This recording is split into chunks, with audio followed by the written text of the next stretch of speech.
Salut, comment ça va? Aujourd'hui, jour numéro 9.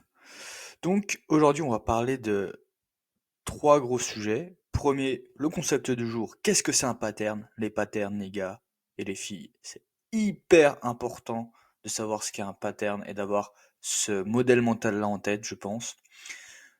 J'ai fini de tourner la fin de la vidéo sur ChatGPT, donc je vous ferai un petit peu mon feedback dessus sur qu'est-ce que je peux améliorer et comment en fait je vais travailler sur ce genre de tuto par la suite. Et également, je vais vous montrer mes recherches sur l'automatisation pour la rédaction de posts LinkedIn. Je suis en train de craquer le code LinkedIn. C'est un truc de teubé. J'ai des résultats, franchement, même, enfin, je pensais pas pouvoir les avoir tellement il y a des trucs qui sont vraiment trop cool, quoi. Donc, tout de suite, le concept du jour, qu'est-ce qu'un pattern? Alors, le pattern, qu'est-ce que c'est le pattern? Il me semble que si je dis pas de bêtises, un pattern en français, c'est un patron, mais on pourrait plutôt le traduire vraiment par le mot schéma. C'est un schéma au sens, pas un schéma sur un papier, c'est un schéma au sens une récurrence, un espèce de système, quelque chose qui se répète et que tu peux retrouver à plusieurs moments. C'est une récurrence, si tu veux, dans un domaine. Moi, j'ai appris ça dans la musique, où bon, moi j'ai fait 12 ans de conservatoire, et si tu veux, quand tu étudies la musique, tu remarques que tu as toujours les mêmes choses qui reviennent. Des rythmes, des accords, des mélodies, des systèmes qui font qu'en fait, si tu les mets, tu vas avoir une musique qui ressemble à quelque chose. Par exemple, un style, c'est un ensemble de patterns, tu vois. Par exemple, la musique pour sonner un petit peu, disons, latin ou un peu groovy, tu fais une basse qui fait, tu fais ce rythme-là, et tout de suite, tu peux sonner un petit peu plus façon des îles, Brésil, ce genre de trucs là. Même si bon, voilà, s'il y a des musiciens, ils vont me dire, faut pas mettre le 1, c'est que machin, et on s'en fout. C'est pour donner un exemple. Et du coup, ça peut s'appliquer dans vraiment tous les domaines. Par exemple, moi, dans la vie, je veux réussir et je veux gagner de l'argent. Et du coup, qu'est-ce qu'il faut faire? Il faut analyser c'est quoi les patterns des personnes qui ont réussi. Donc, à mon sens, vous voyez, parce que la réussite, c'est assez subjectif comme truc, et gagner de l'argent. Et finalement, en fait, ce qui est intéressant, moi, il y a un concept qui m'a vraiment beaucoup marqué, c'est une définition du capital où, bon voilà, tout le monde pense que le capital, c'est seulement le capital financier, patrimonial, seulement voilà, les apparts que tu as, les actions, ce que tu as en argent. Parce que en fait, capital, c'est plus compliqué que ça. C'est également le capital intellectuel, donc tes connaissances qui vont te permettre de t'adapter au monde. Et donc du coup, par exemple, euh, typiquement, vous voyez, un exemple concret de capital intellectuel, c'est de ce qu'on peut écouter un peu dans les nouvelles et tout, et de ce qui se dit, c'est que les hauts dirigeants des grosses boîtes comme Total, tout ça, machin, ne comprennent pas le réchauffement climatique et ne sont pas au courant qu'il y a un réchauffement climatique. Vous voyez? Et ça, en fait, techniquement, si on regarde économiquement, bah, du coup, c'est-à-dire que si tu construis tout ton business à renforcer tes positions sur le pétrole, qui est une matière qui est finie, bah, du coup, c'est débile. Enfin, c'est absurde comme position, vu qu'on sait que c'est fini et que au bout d'un moment, ça va cracher. Ok? Et donc ça, c'est le capital intellectuel. C'est ce qui te permet de prendre des meilleures décisions pour augmenter du coup ton capital. Après, il y a le capital relationnel, donc c'est les relations que tu as. Donc, je veux pas comment dire, non, c'est même pas rabaisser ou quoi une profession ou quoi, mais pour donner un exemple, c'est que si par exemple tu veux devenir typiquement avocat, ok, tu veux devenir avocat, bah c'est dans ton intérêt de côtoyer des gens qui sont dans le droit, tu vois. Mais par exemple, côtoyer que des gens qui sont caissiers, bon, bah pas sûr que pour devenir avocat, bon, ça va être compliqué, quoi, tu vois, parce que par exemple, le code civil, les caissiers, je suis pas sûr que ça soit leur grande passion et qu'ils vont t'apporter de la valeur là-dessus. Et en fait, ce pattern-là, c'est quand tu regardes les personnes qui ont gagné de l'argent, qui ont réussi ou qui sont riches, qui ont atteint leurs objectifs, ont optimisé ces trois piliers-là selon leurs objectifs. C'est-à-dire que par exemple, tu veux être riche, du coup, tu vas rencontrer des personnes qui génèrent de l'argent, qui gagnent de l'argent, tu vois, et tu vas réfléchir à des techniques, à des schémas intellectuels qui te permettent de gagner de l'argent. Tu vois, tu orientes tout ça là-dessus. Si tu veux devenir un athlète de haut niveau, bah en fait au niveau financier, bon, c'est pas forcément le truc le plus important, mais du coup, au financier, du coup on s'en fout un peu, mais intellectuellement, tu vas chercher les meilleures connaissances pour optimiser tes compétences dans ton sport. Et également, au niveau du réseau, tu vas chercher les personnes qui vont pouvoir t'aider sur les deux autres points pour améliorer ton capital intellectuel et également t'aider financièrement. Par exemple, des sponsors, typiquement. Vous voyez? Et c'est réfléchir toujours avec ce schéma-là, ok, comment j'optimise finance, réseau, intellect. Et que les trois créent une espèce de cercle vertueux qui se nourrit. Donc voilà, maintenant on va passer aux actions du jour. Alors j'ai fini la vidéo sur l'API de ChatGPT. Qu'est-ce que j'en tire comme conclusion? Voilà, c'était un peu feedback, ça va être à moitié feedback, à moitié qu'est-ce que j'ai fait aujourd'hui. J'aurais dû mieux préparer ça, le plan je l'ai fait quand même un peu rapidement. Faire des slides sur Canva, ça va relativement vite. Il y a des petits templates. Tu peux faire, franchement, je crois que le slide là que j'ai fait, il m'a bien aidé. Il te donne un peu de dynamisme et tout. Et franchement, j'ai dû mettre 5 minutes à le faire. Mieux préparer les exemples. Par exemple, les exemples à la fin, ça m'a pris du temps à bien retrouver les prompts, à faire les bons prompts pour que ça fonctionne. Et donc, mieux cadrer ça, mieux préparer pour qu'en fait, quand je tourne, j'ai juste à tourner. Et vraiment, la grosse idée, c'est ça, hein, c'est de mieux préparer, de mieux planifier. Et également, une autre chose là que je vais mettre en place, je sais pas si c'est dans la semaine prochaine ou celle encore d'après, c'est que pour les vidéos YouTube, donc par exemple celles que je fais tous les jours, les introductions, je vais faire une automatisation pour rédiger et que ça soit plus impactant. Parce que là, elles sont pas terribles. Et du coup, je vais utiliser des techniques là que j'ai trouvées, dont je parle justement dans la vidéo sur l'API de ChatGPT. C'est par exemple prendre des intros de vidéos de personnes qui rendent bien sur YouTube, style Stanley Lou, Marketing Mania, Yumi Denzel, et en fait de voir les techniques, de donner des exemples à ChatGPT, et moi avec mes sujets faire les intros par rapport à leur technique.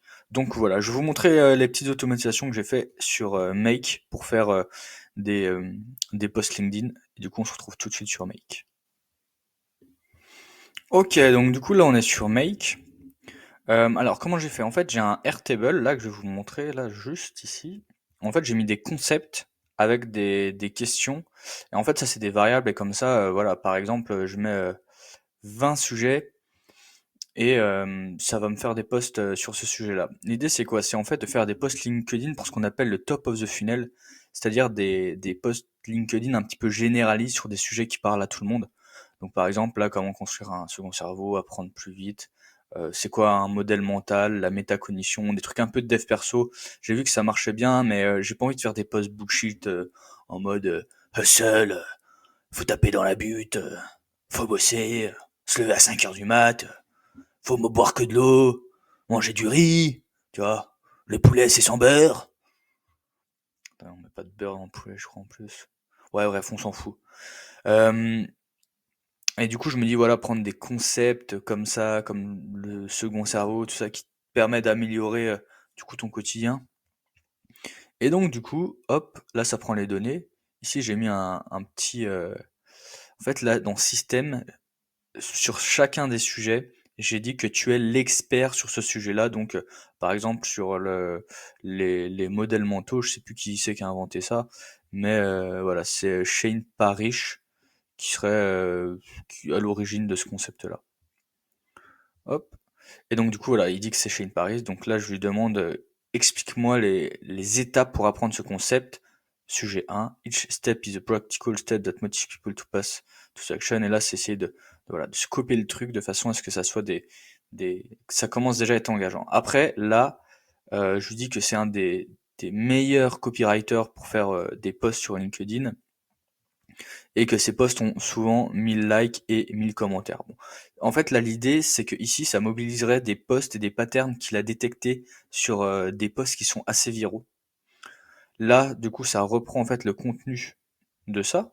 Comme ça lui donne du contexte. Là, je lui demande écris un post sur donc le sujet qui est dans le Airtable. Et là, du coup, avec sa tonalité et quelques petites directions que j'ai mis dans mon prompt. Là, c'est la structure de l'article. et je lui dis de ne pas parler de lui parce que sinon il me raconte sa vie.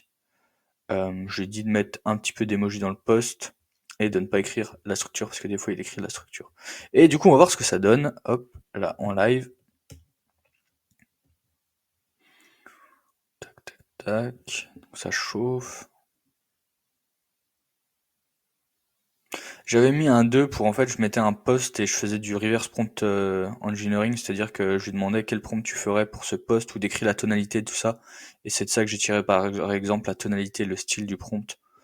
Mais c'était pas hyper efficient.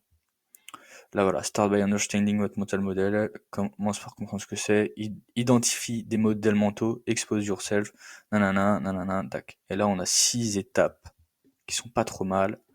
Et là, a priori, avec ce prompt-là, il te fait des trucs pas trop dégueux, surtout en anglais. Voilà, là, il met des petits smileys. Step 1, understand. Action. Read books like The Art of Thinking. Identify. Ah oui, là, je lui ai demandé de faire, en fait, première étape et une action à mettre en place. Première étape, une action à mettre en place. Et ça, typiquement, c'est des super bons patterns. Enfin, je trouve, moi, que Enfin, moi, je lis un post comme ça, je trouve ça cool. Là, je vois, hop, réflexion... tu vois, et là, tout de suite, t'as un truc, t'as l'étape 5, bim, t'as une action à mettre en place. Et là, le post, il est cool. Il est tellement cool que je vais le copier-coller et que je vais le mettre la semaine prochaine. Voilà. Là, il est en français. La traduction aussi, petit tricks. Donc là, je lui dis que c'est un expert et qui sait vraiment bien traduire du français à l'anglais avec les anglicismes et tout. Et je lui demande de garder la tonalité parce que sinon, il remet de la neutralité dans la traduction. Et du coup, c'est pas terrible. Donc, hop, voilà. Écoutez, je copie-colle ça et on se retrouve juste après pour une autre automatisation. On se retrouve sur une automatisation, je pense que c'est la plus importante et celle où je vais travailler le plus la semaine prochaine. En fait, les posts LinkedIn qui fonctionnent le mieux, c'est des posts où tu parles de toi. Et là, du coup, avec le paramètre système, tu peux te décrire et mettre voilà des directives. Donc là, je dis voilà, je suis Charles, j'ai toujours voulu automatiser les choses parce qu'en fait, je trouve ça ennuyeux de répéter les choses. Les large language models comme GPT-3, ça, je trouve ça vraiment incroyable et ça m'intéresse pour vraiment créer des process et comprendre comment automatiser ces process grâce à ça. Je suis solopreneur qui a débuté et qui cherche à vendre ses services. Bon, j'ai pas bien écrit là. Euh, mon premier truc, c'est l'automatisation du temps. Ouais, c'est mal dit, là, c'est pas exactement ça, mais je suis vraiment passionné par l'IA, nanana, et quand je m'exprime avec tel ton, tel ton, tel ton, tel ton, et je fais des posts qui font toujours 10 000 likes sur LinkedIn. Bon, voilà, un peu mégalo, machin. Là, je lui demande, écris un post impactant en qu'est-ce que je trouve cool sur l'API ChatGPT. Là, j'ai mis mon dernier post sur qu'est-ce que je trouvais bien sur l'API ChatGPT. Et là, je lui demande, écris un post LinkedIn sur en quoi l'IA c'est quelque chose de bien pour les, les gens un peu feignants comme moi, dans la mesure où l'idée c'est qu'un feignant c'est plus productif qu'une personne qui est un hustler, quoi. Là je vais juste lui demander de use emoji, parce que en fait je l'avais retravaillé ces prompts, mais vu que j'ai pas sauvegardé, ça a pas fait un truc terrible. Et là du coup j'ai la traduction là juste ici. Donc on va voir ce que ça donne. En anglais vraiment ça donne des trucs qui sont terribles, mais la traduction elle se passe pas toujours très très bien. Bon voilà, elle se passe carrément pas bien. Et là, confession time, I'm a lazy boy, but here's the things. My laziness pushed me to innovate and find ways to do things more efficiently. Enter an artificial intelligence. Enfin voilà quoi. Là, je trouve que l'intro, perso, je la trouve vraiment cool. Les phrases, elles sont courtes, ça percute, bim. Attends, on va la refaire retourner un coup là, histoire qu'on arrive à l'avoir en français. Après là, je suis en train de tester, de vraiment... pourquoi ça marche pas? Tryharder des trucs. Ah oui, bah, pas comme ça. Hop. Bon, bah, on va pas faire la traduction. Je suis vraiment en train de tryharder pour donner des exemples de posts en français impactants. Euh, Où en fait, du coup, j'aurai une bonne sortie euh, pour traduire le texte et avoir la bonne tonalité. Donc, voilà. Maintenant, on va passer à la partie chiffres, statistiques et moulaga. Alors, dans la partie statistiques, chiffres et moulaga, LinkedIn, ça se passe plutôt pas mal. Bon, c'est pas la folie des grandeurs, mais ça monte petit à petit. C'est cool. Je suis à genre 365 impressions par jour. Ça va augmenter la semaine prochaine parce que avec les automatisations, je devrais pouvoir faire plus de contenu top of the funnel. Et du coup, j'en bombarderai un par jour. Et après, le reste, c'est moi qui le rédigerai pour un peu parler de l'actu, machin, bidule et tout. Euh, donc voilà, les posts qui ont bien marché, donc l'annonce. Celui-là, là, l'intelligence artificielle Masturbidity TRL a pas trop mal marché aussi. Et là, j'ai fait un petit sondage, si vous passez sur la vidéo et que vous voulez aller voir. C'est du coup, là, j'ai fait une automatisation qui rédige 100 posts LinkedIn. J'en parle pas parce que la personne pour qui je l'ai fait m'a pas donné l'autorisation d'en parler, donc je vous montre pas l'automatisation, mais c'est impressionnant comment ça marche cette histoire. Euh, et puis voilà, du coup, on va voir YouTube. YouTube, en fait, j'étais un peu inquiet, je suis allé voir des trucs sur les stats et tout, mais en fait, franchement, je suis ok. Je suis content, ça va. Euh, En fait, c'est au niveau des impressions. J'en fais genre 60 par jour et en moyenne, ils expliquaient que les taux de conversion avec les vignettes, c'était entre 2 et 10%. Donc là, j'ai fait 200 impressions, 42 vues. Bon, ok, il y a des trucs qui viennent de LinkedIn, j'ai envoyé à ma copine, machin et tout. Mais en soi, franchement, ça va. Alors ça me paraît pas du tout déconnant. Du coup, je vais continuer sur ce rythme-là de une vidéo par jour. Bah, du coup, là, il va y en avoir trois qui vont sortir en une fois. Donc, la vidéo d'hier, celle d'aujourd'hui et la vidéo tuto sur ChatGPT. Et même, bah, du coup, celle de demain soir. Donc, il y en aura quatre demain qui vont sortir. Ça va être assez dense. Je pense que ça va faire bien péter le reach. Typiquement, je me dis que je peux monter à presque, ouais, 100 par jour, ça me paraît pas déconnant, quoi. Donc voilà, YouTube, je pense que ça commence un petit peu à décoller. Voilà, on part vraiment de que dalle. LinkedIn, ça avance aussi. Donc voilà, c'est cool.